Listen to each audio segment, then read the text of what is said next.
Welcome to Top M&A Entrepreneurs, the show for buyers building their acquisition engine. Today, my guest is Neal Cobb. Neal has sold two companies, once when he was a chiropractor and another to 7-Eleven. You've done a lot of things, Neal. So let's get in here and talk about that. So, all right. So go all the way back, talking about you were a chiropractor. You did this for a little while, and then said, "I'm out of it." You sell it. What was going on here? What was the next steps? Yeah, no, appreciate you having me on. So started off my career as a chiropractor, went through 8 years of education, and about a year in, I reached my ceiling. So I was seeing 40 patients a day. I was kind of really maxed out of where I was. So I started building side businesses, whether it was distributing crawfish. I was the largest distributor of crawfish to some of the large retailers here in Texas, to doing an e-com business. I was doing a bunch of different things, trying to just add some residual income, and ended up actually one of my side gigs became a full gig. And I decided I'm either going to be a chiropractor that has side things, or I'm going to be an entrepreneur that goes and try to do something a little bit bigger.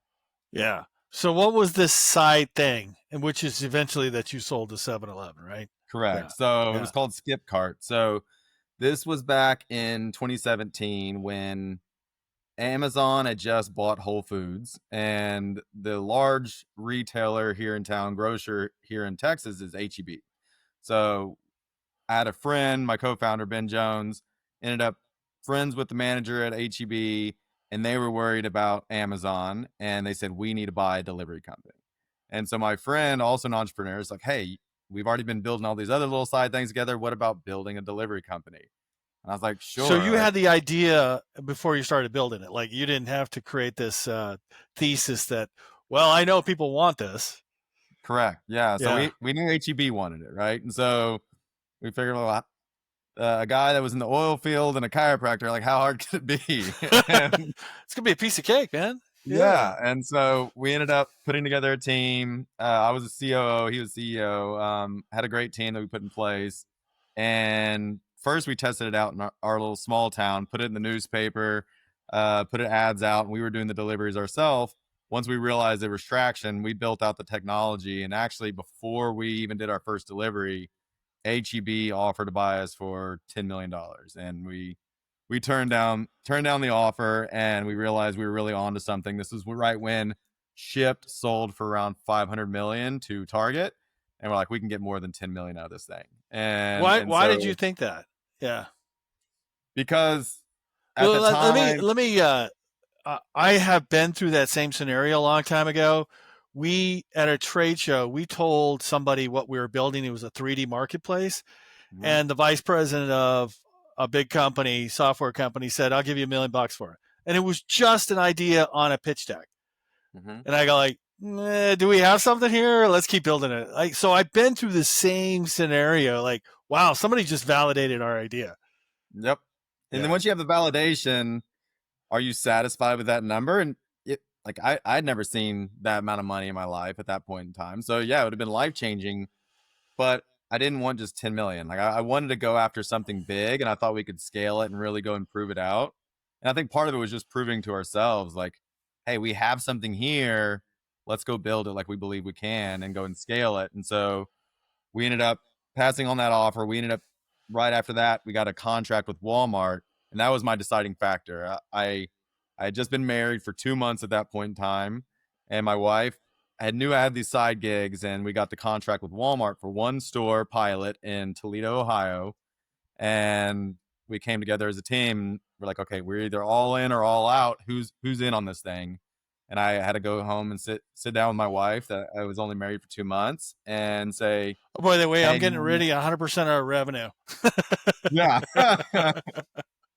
And so I'm either all in or I'm all out. And luckily I have a wife that was behind me that said, hey, if you fail, we can go start another chiropractic business somewhere else. You have a license, but like, go after it. And so she had I had her support, and sold my practice to a friend of mine, and went all in on a pilot. And luckily, things worked out well. We ended up scaling to 35 states within the first year with Walmart. within the So first year, we had, let me rewind back yeah, exactly what this delivery is. Are you talking about a technology kind of like an Uber where they find idle trucks, people sign up for this deal, they go to Walmart, pick up the deal, and then they just deliver it to their house? What we're seeing today? yeah. So Yeah, it was the first of its kind. White label delivery wasn't really a thing, especially on demand at that point. So what no, we went to Walmart, and it was 2018 at that point, and we said, hey, we'll go in markets that nobody else wants to go into. Everybody wanted to go into, you know, Dallas or Houston or wherever. They didn't want to go into the rural communities, but Walmart wanted that. And so we said, hey, we'll be white label. People order on Walmart. We show up and they don't know if it's Walmart or whoever. We're the white label delivery partner. We're not competing against them like DoorDash or Uber was with the marketplace side. So we're not competing. We're just fulfilling the last mile delivery. And so we went and signed up the drivers, but until you could, you know, we built out the app ourselves. It's all proprietary on our end. But to start off with on the pilot, we didn't have drivers. So we flew our butt to Toledo, Ohio during the middle of winter in December, and we were doing deliveries in the snow. And you have these Texas boys up there doing a winter in Toledo. And it that was a rough few sucks. months. Yeah. Yeah, who built out the technology? I mean, like O and a G guy and a chiropractor. Like, how did you know what to build, or you just kind of gleaned from what they were currently doing?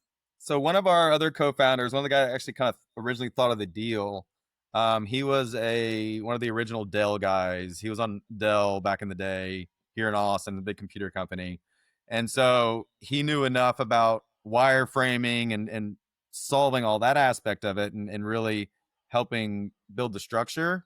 But we found a team in India, which our co-founder had previously worked with back in the day, when he was over in India doing some work. And so we had a proven team that we knew did a good job, went and outsourced it. We probably had in the beginning 6 or 8 developers doing the work. And so we outsourced it to India and they built it all for us. Yeah, so it's a mobile app or desktop and mobile, and Correct. so what were the biggest challenges aside from you didn't have any drivers? You had this contract, but you didn't have any drivers. How did you solve that? You know, every year in January, I send a picture from when I was in Detroit. I sent it to all of our co-founders, and I still do it every year. And it was like our epiphany moment of like how we scaled. And so we started with a 1 store pilot in Toledo, then we went to 5, and so we needed multiple of us up there. We were getting drivers to kind of sign up, but you didn't have enough volume at that point, and they were our only customer. And so it's tough to keep people on the road because they might get one an hour. And we were about to scale from the 5 store pilot in one market to 7 states. But we had to prove that we could do this at the 5 store, and then we were about to scale to 7. But if we failed there, it was done, right? The pilot was over. But me being a sports fan, I saw that the San Antonio Spurs were coming to Detroit, and Detroit was horrible at the time. I wanted to go to the Spurs game, and I had tickets that I could buy like on the 14th row for $30. It was nothing. And I told my CEO, my co-founder, I was like, "Hey, I want to go to that game in 3 days." He's like, "Well, figure out how to get drivers to do deliveries where you don't, and you can go to the game." And I came up with an idea of, hey, rather than paying them per delivery, I switched it to time blocks, and I said, we will guarantee you $20 an hour for 4 hour time block. You have to pick up every delivery out of your store over that 4 hour time block. And so you're Yeah, guaranteed $80. We were losing money in that, but it made it where we didn't have to be on the road. And so I did that for 2 days. It was working. I was like, okay, I'm going to go to the game. And come game time, I'm on a train to Detroit from Toledo, which is about an hour train ride. I'm on the train and a delivery wouldn't get picked up. It was like 6 o'clock. And my co-founder was like, dude, go pick up the delivery. I was like, man, I'm on the train. I was like, I'm not picking it up. I was like, we're going to find out if this works or not. And I messaged the driver in the app, hey, there's a order at your store. Driver picked it up, and it was like our aha moment of it worked. And we finally got drivers to pick because up all they're the guaranteed to get paid, but you exactly. paid them out there. They did it though, still, right? And if they didn't pick up all their deliveries, the guarantee went away. Yeah, but you lost money on that to gain customer base.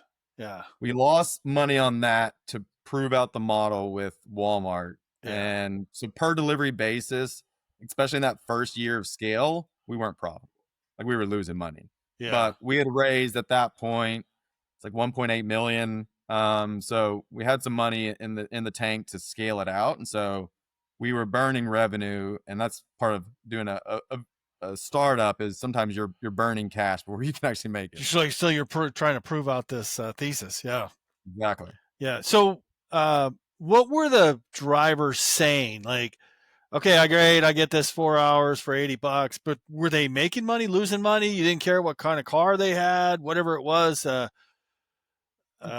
there are certain stipulations from Walmart on type of car, type of vehicle, had to be cleanly, right? It couldn't be dirty because you're putting Couldn't be a people's trash vehicle. You look outside and go, "What? Who yeah. is this?" And so there were stipulations there, but in terms of the driver, they were doing maybe one delivery an hour. So whether they were sitting there or not, like they were getting paid, and they had at that point in time, Walmart had an hour delivery window, and we got orders, I want to say 90 minutes in advance. So we even knew before that time window, 90 minutes before that hour window.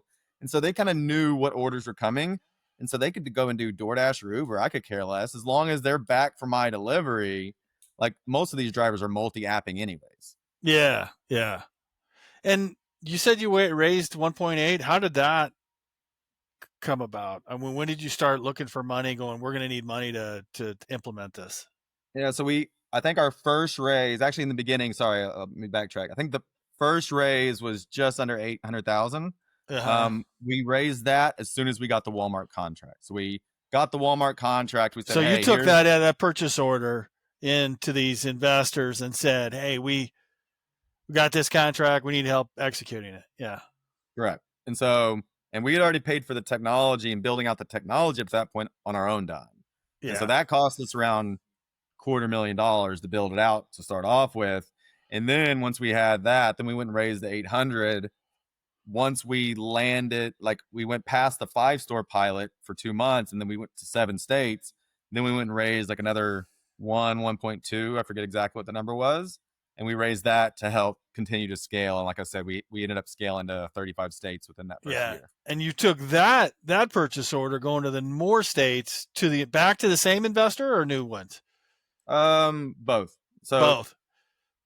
I think one of them came in twice, and that was our lead investor, our bigger investor came in twice.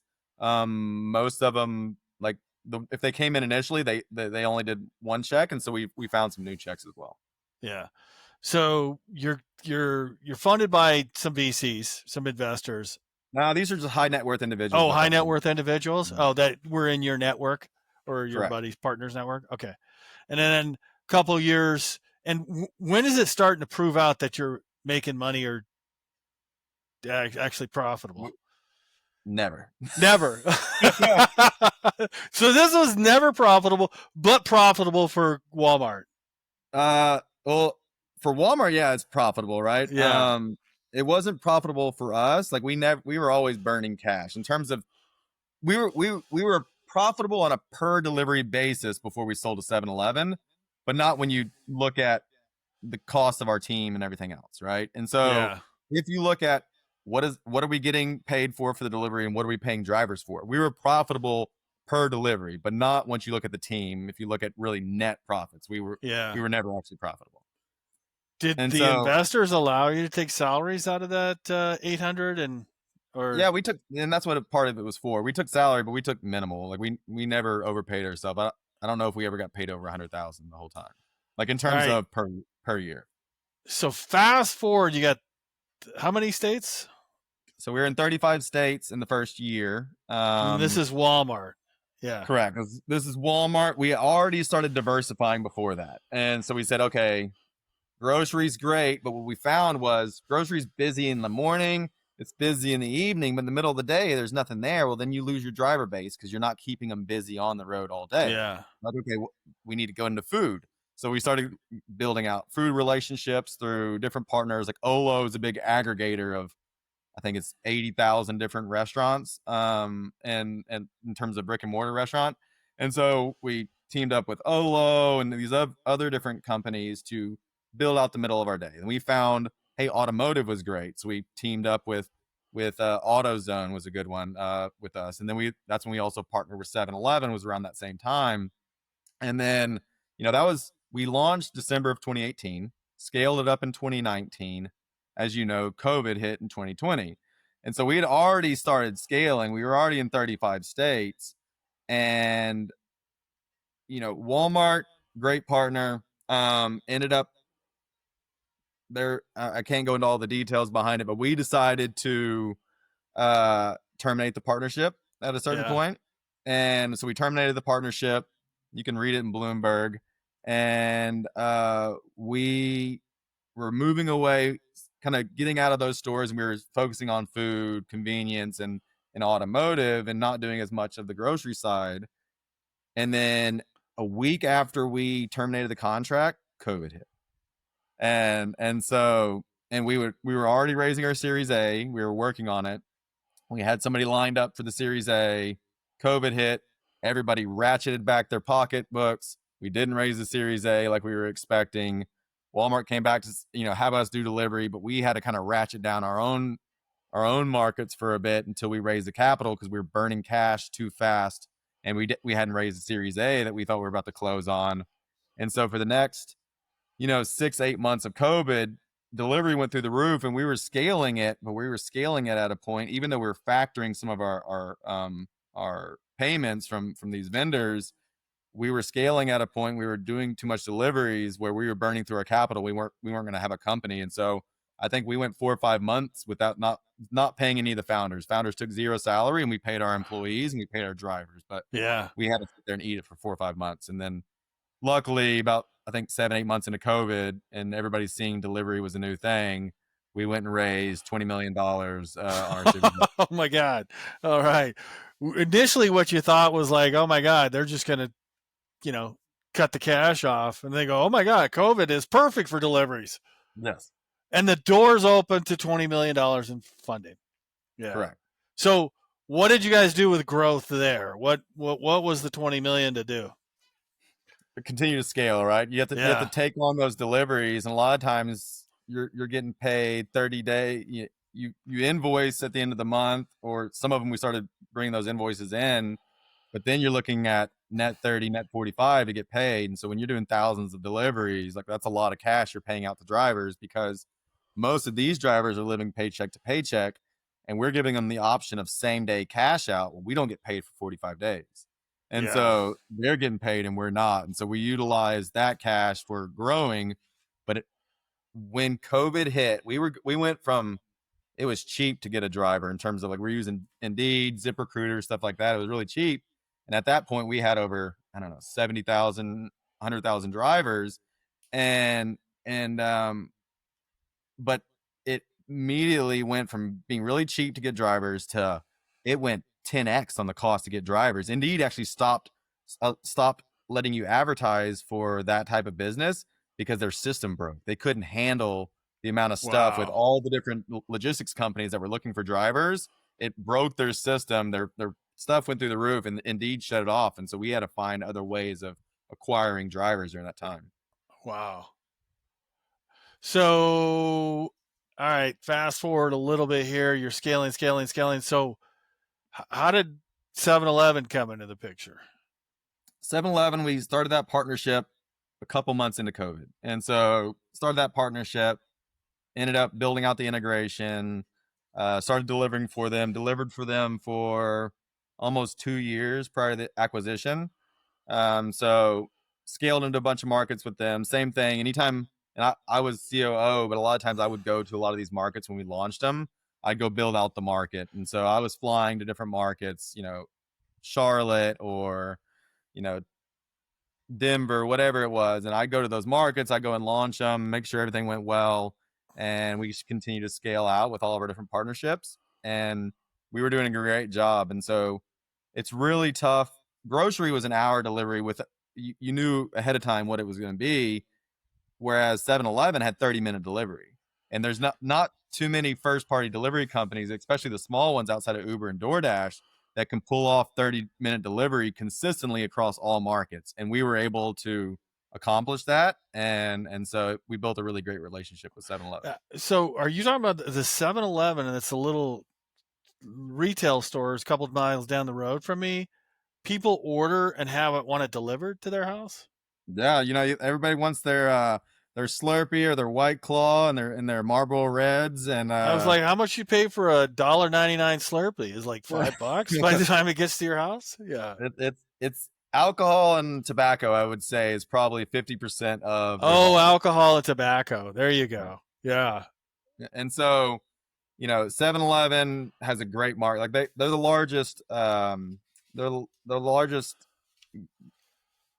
location for convenience stores in the United States with around 16,000 locations, 80 something thousand worldwide, which I think in context, there's 30,000 McDonald's, there's 80 something thousand 7-Elevens worldwide. And so Whoa. Yeah. they're massive. Was that the same kind of with Circle K? Did you have anything with Oh, them? Circle K is number 2, but I think Circle K is 6 or 7,000 locations in the US versus 7-Eleven 16. Yeah. So what did that look like on the cap stack for taking, 20 million in? Where did you guys sit? I just recall somebody when we took money for Turbo Squid, like $5 million from Intel Advantage Capital, man, my squeeze down to like less than 5% shares at that point for Oh no, me. Yeah. we had way more than that. Uh, And so because of we got in at the right time in the right market, right? Like part of it is they were just valuing it much larger than it correct. because of the Correct. trends. Mm-hmm. Yeah. And when you see these companies being bought for hundreds of millions of dollars, you saw the volume and the revenue we were generating, regardless of being profitable or not. There was room out there for an acquisition down the road, and at that point, we had an acquisition from HEB, Walmart, DoorDash. So we already had 3 acquisitions before we even raised our Series A. Yeah. So there was the exit in place, and so we were able to not give away the farm and at the same time raise a good amount of money.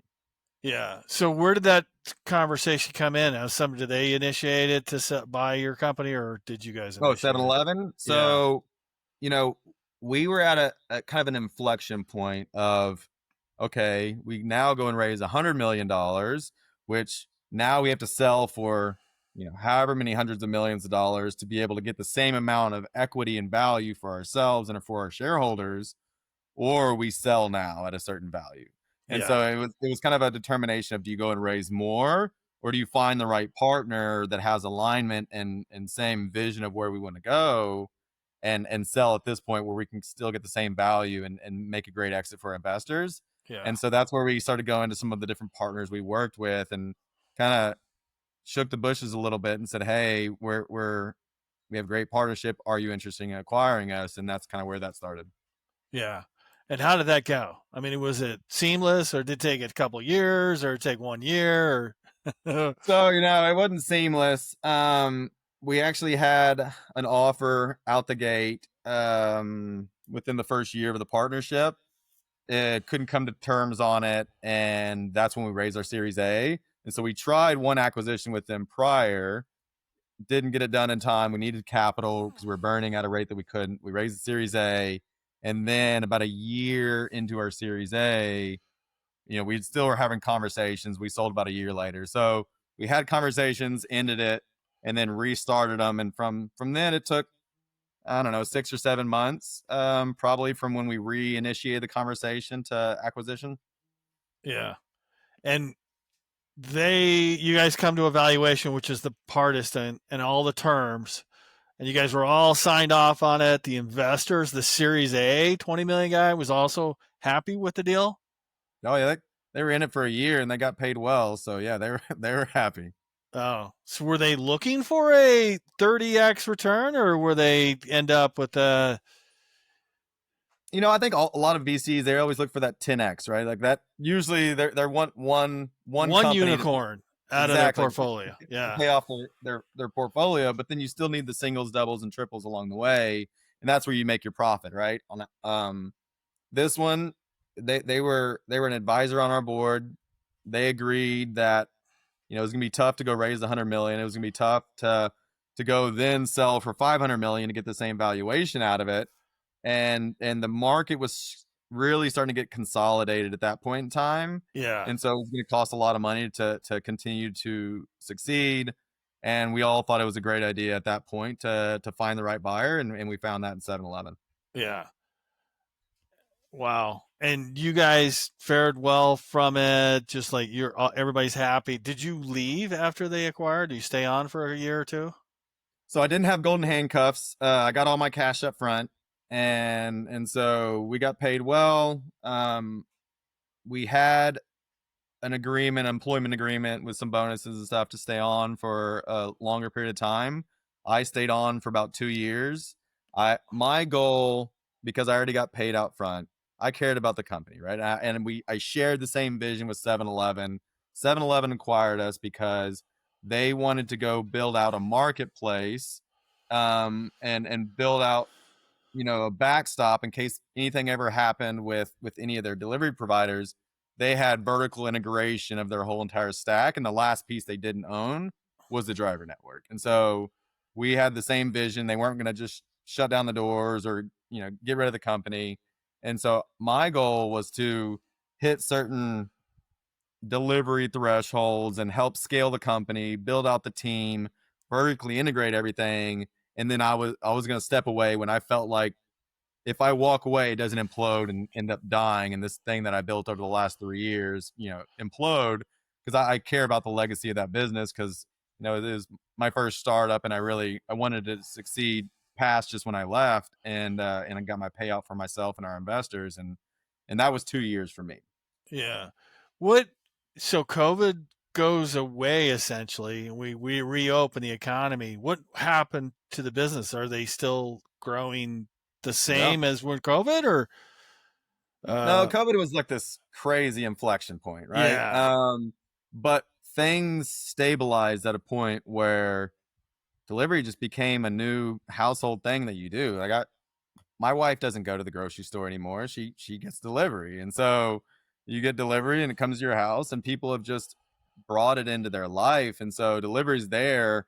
It's pretty much kind of plateaued. I think, there was a little bit of a drop off at a point because people, you realize how much that costs when you start adding in the fees and delivery charges and everything else.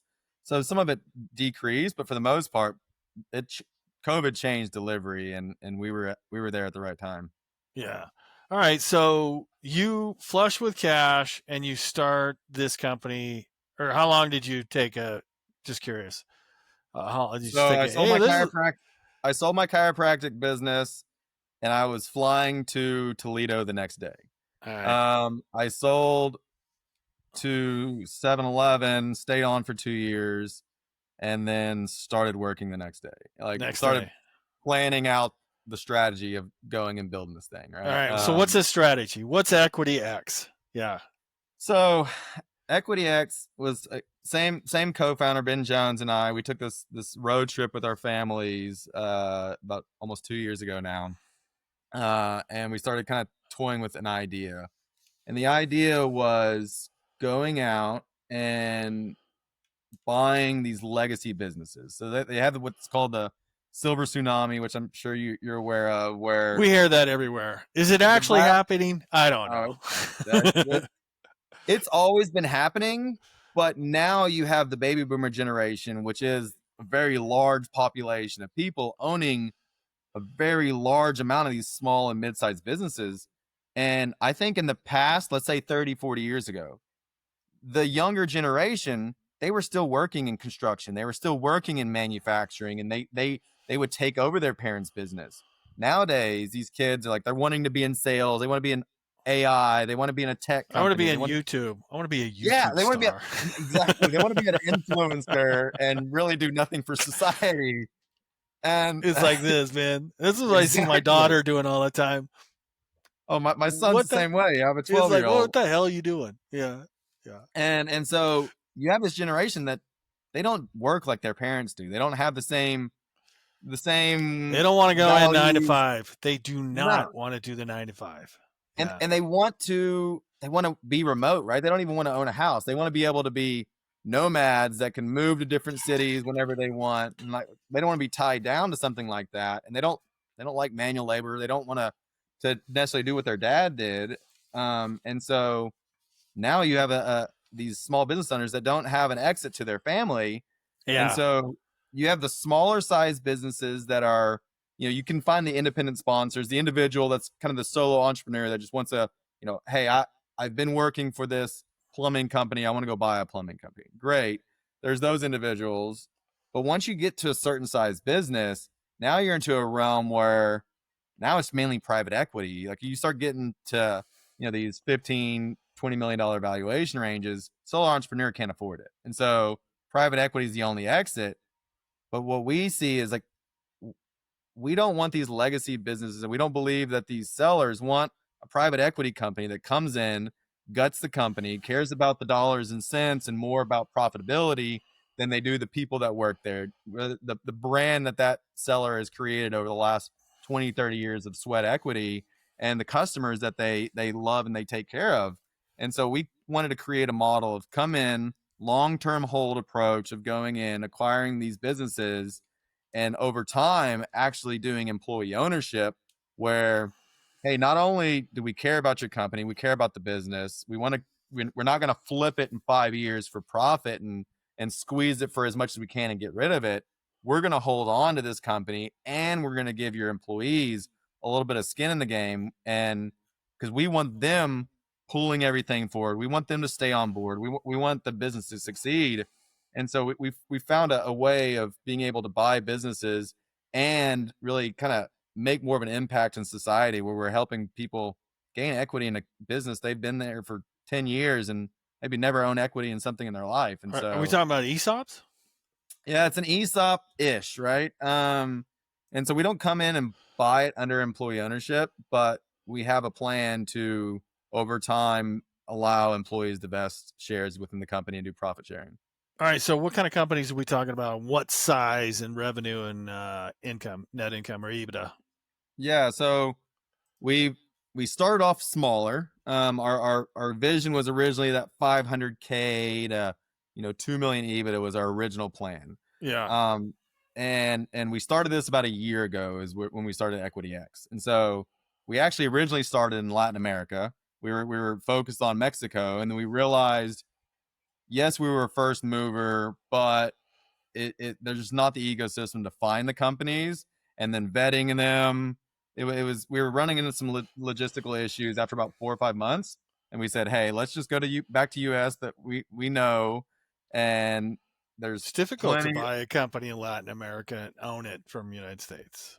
It is, There's yeah, a lot and of government, yeah, a lot of red tape, and yeah, and we were also finding it tough to go raise capital for it too, whether yeah. it's on the debt side or on our equity side. And so we decided to pivot in around July of 2024 and shifted to America, small company, got under LOI with a manufacturing company up in New York, and realized, okay, we can go for these smaller companies, but your conventional banks, your conventional loan, they're not going to allow you to acquire these smaller businesses. So you're going to have to fall into this SBA side. Well, we want to go and buy mini businesses. We can't buy lots of businesses under SBA because you got to do your personal guarantees and all this other stuff that goes along with SBA. So we did acquire our first company with an SBA. Our CEO, David Fonseca, put down a personal guarantee on that 10-year personal guarantee. Exactly.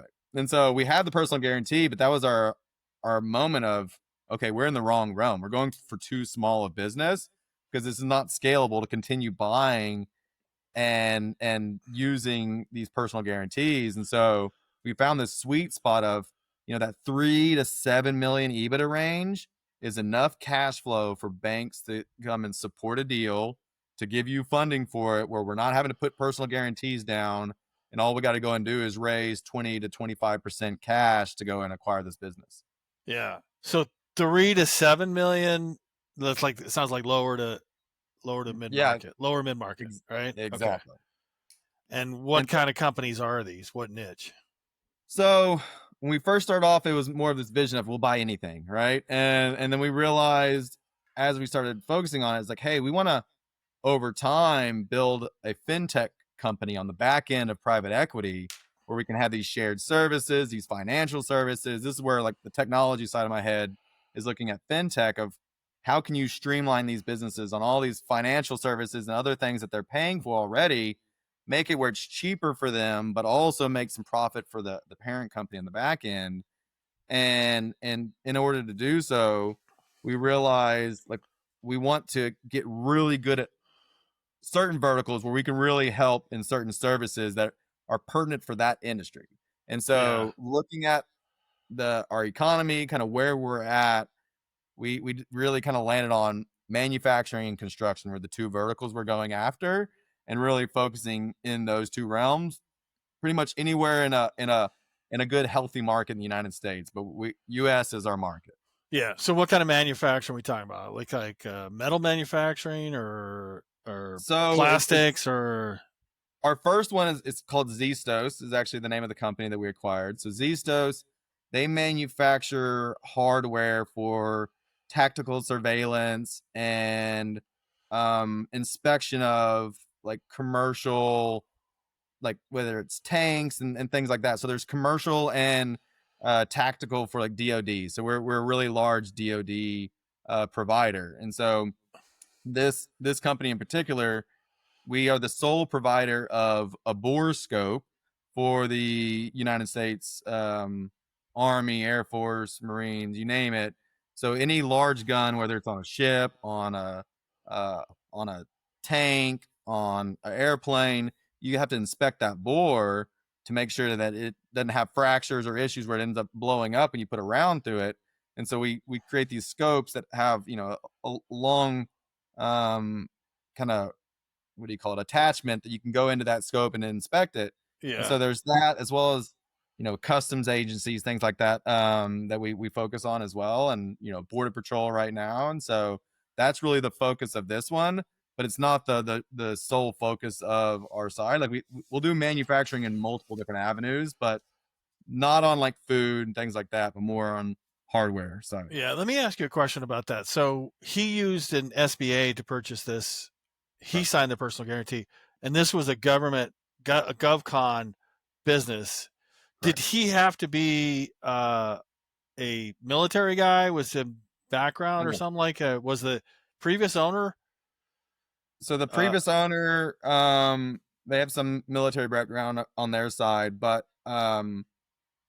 David is an honorary, I forget what it is. It's honorary something through the Air Force through his previous job where he got this honorary kind of designation, yeah, but that wasn't necessary to get this to loan. Like buy this points because correct. going through this government contracts to buy a company where I don't know, maybe the revenue is 80% to government contracts. You got to make sure that the contract is, you have the points to get it. Like you could be military, you could be minority, handicapped, something like that. Yeah.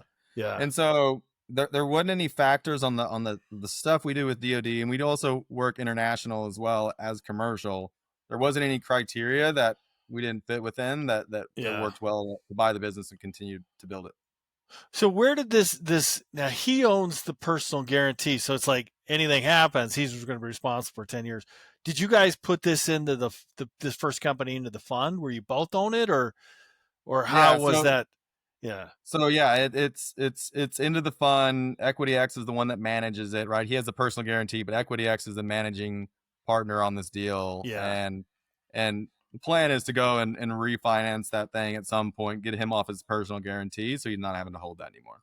Gotcha. That's the plan. Yeah, That's kind of like an anchor for a while, isn't it? That's we yeah, want to get rid of it. no, Yeah. and the sooner the better. But we maxed out the SBA on that one. We took the full five It's million. 5 million. Yeah. And so we maxed that out, and we raised the rest in capital, as well as we did some seller finance on it as well. Yeah. And is the seller still on board or did he retire off to the sunset? So there's two sellers, both in their 70s, great guys. They care about the business, they care about the employees, and so Yeah. they're there. Our team's there in New York right now, in the transition. We acquired in April, by the way, and so they're there with the transition. We ended up moving one of a really key employee that they've had that does, he does a lot within the business. We promoted him into the president role.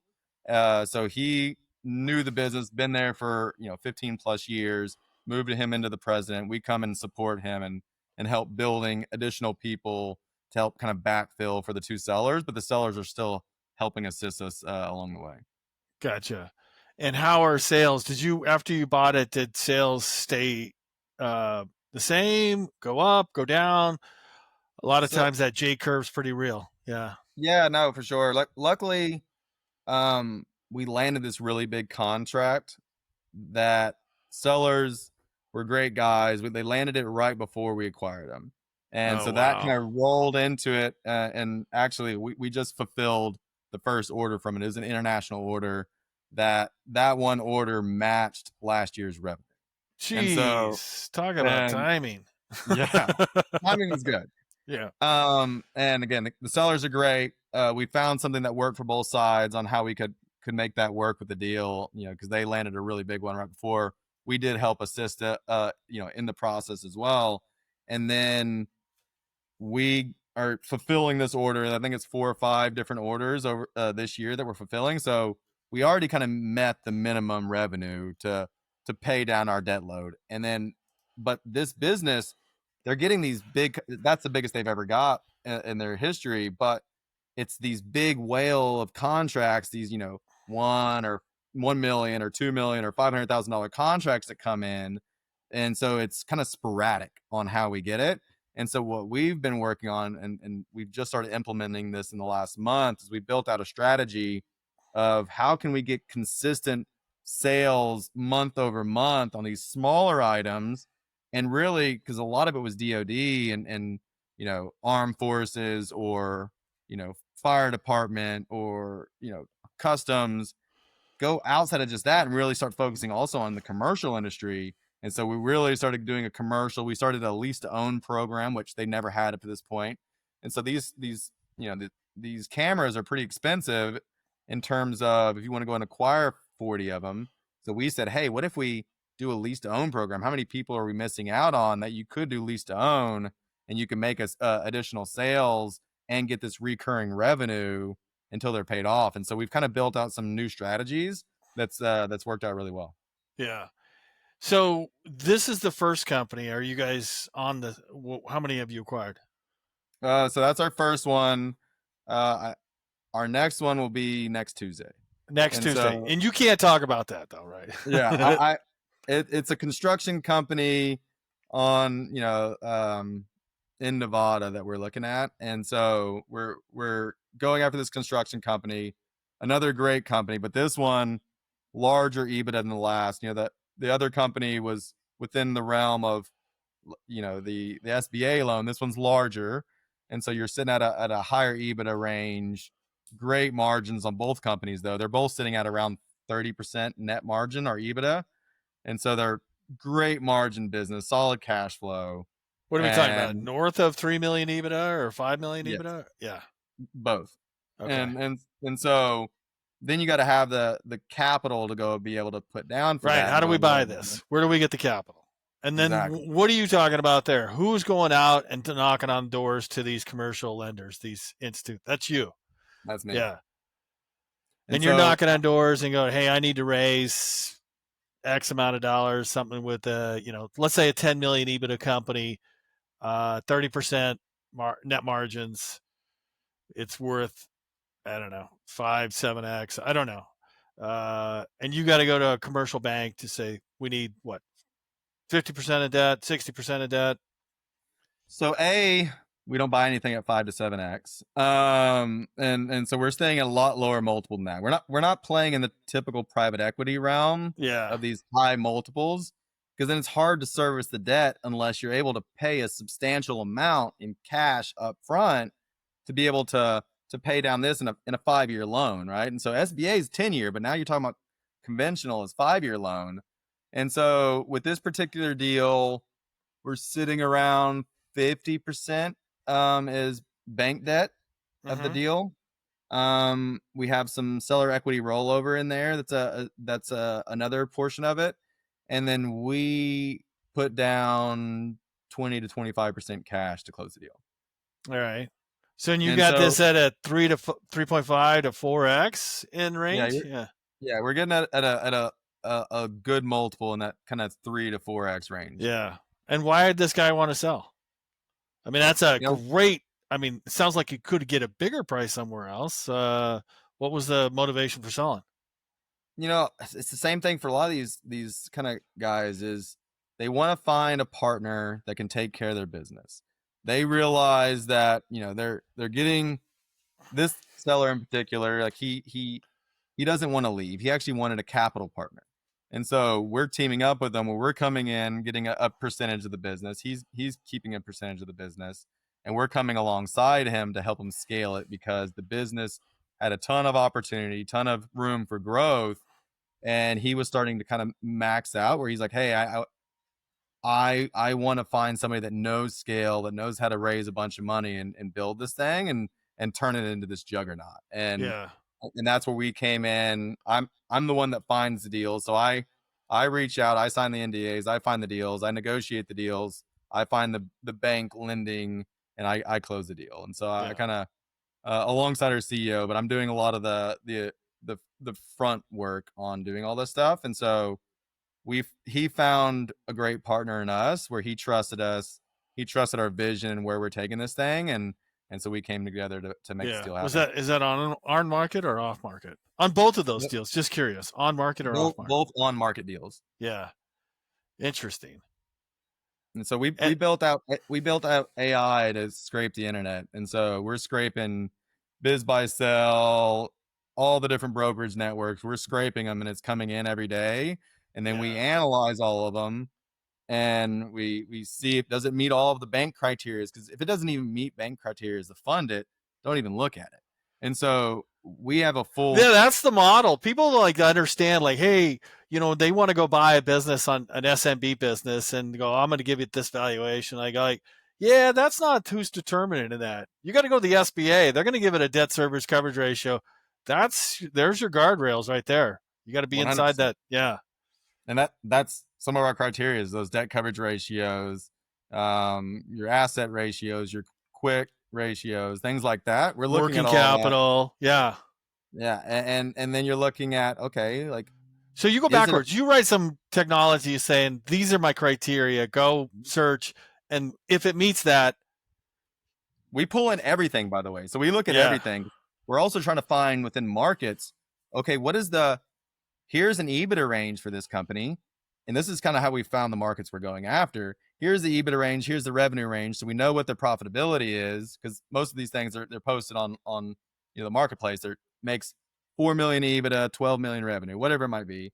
And so we calculate all that stuff. And then we say, oh, it's on the market. If it shows it's on the market for $15 million. Okay, what is the multiple for these market segments? And that's what we also found market segments that don't go for a higher multiple.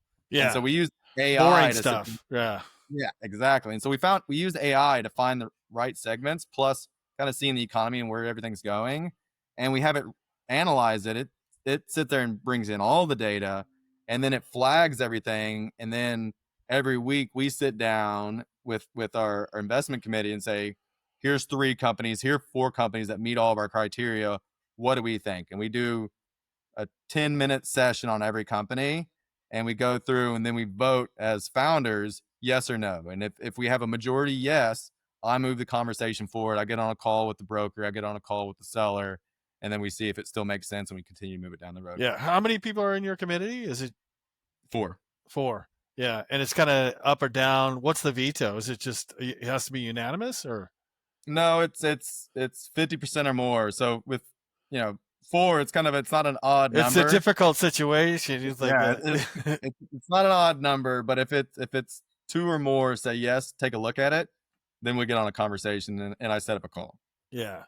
Would you ever think like doing this on yourself? There's a lot of entrepreneurs do it self, or do you feel that you're getting a lot further faster with a team, a close team?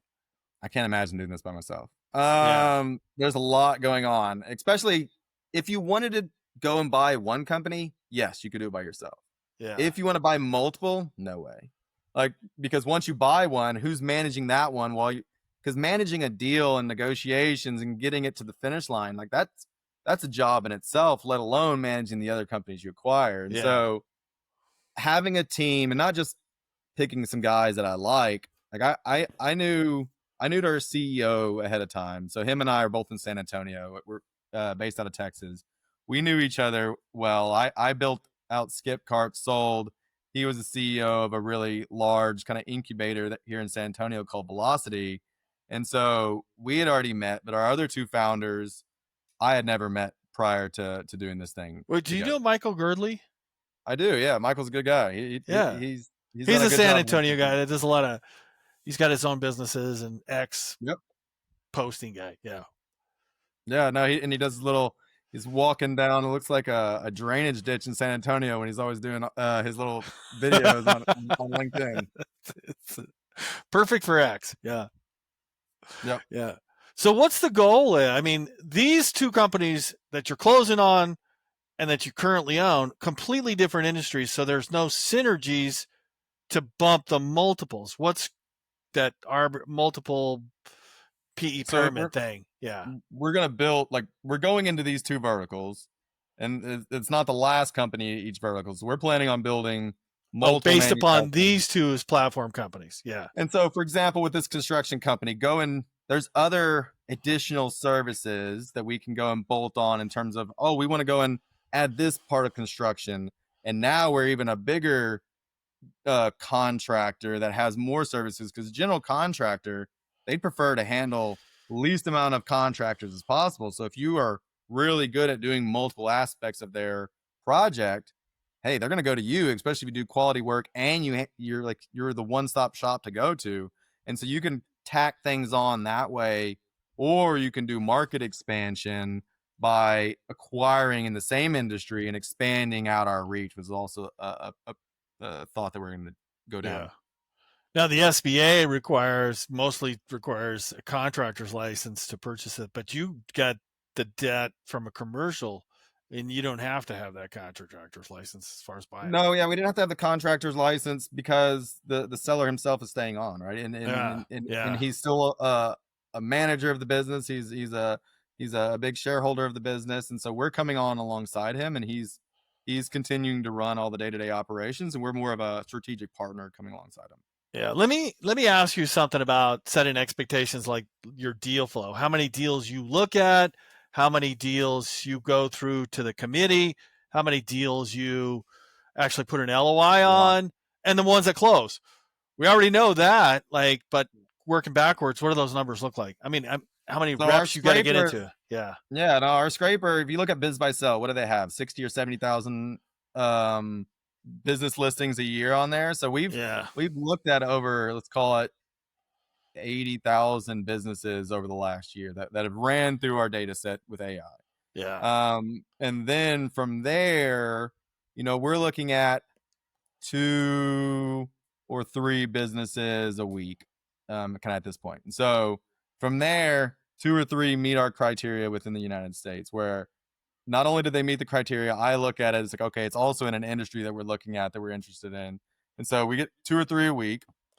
And then I would say, in terms of from there, how many pass from the investment committee where I go and have a first conversation, I would say maybe 40%, because we've kind of honed our criteria over time, and it's gotten better and better. 40 to 50% of what I put into the committee ends up going into a first conversation. Total, since starting in the last year, we've signed 5 LOIs. 5 LOIs, 1 deal closed, 1 about to close, 3 that after we signed the LOI, we started going deeper into the financials, and now it doesn't make sense. Like, hey, we're not gonna be able to finance this thing. And so we ended up terminating 3 of the LOIs and we're quick at it too. So within the next 2 to 3 weeks after LOI, we killed the deal just because it didn't make sense once we really looked under the hood. yeah. Are you using AI to look at these financials and the deals and analyze them? Um, we're putting in general, like, you can't use AI for everything because there's certain things that you agree upon with the brokers on what you can utilize and can't. But in terms of how we look at it, yeah, we're using AI for a lot of stuff, looking at markets, looking at the industry, looking at the types of businesses, and we're using AI for a lot of stuff. Yeah, that's cool. So what are you guys planning? What's the plan for this? I mean, long term. You know, it's continue to grow, right? It's acquire 2 to 3 companies this year, and then next year is another 3 companies. From there, it's another 4 or 5. We're gonna continue raising capital, continue to buy companies, and it's a more of an evergreen approach of continue to grow it and long-term hold approach of building this out.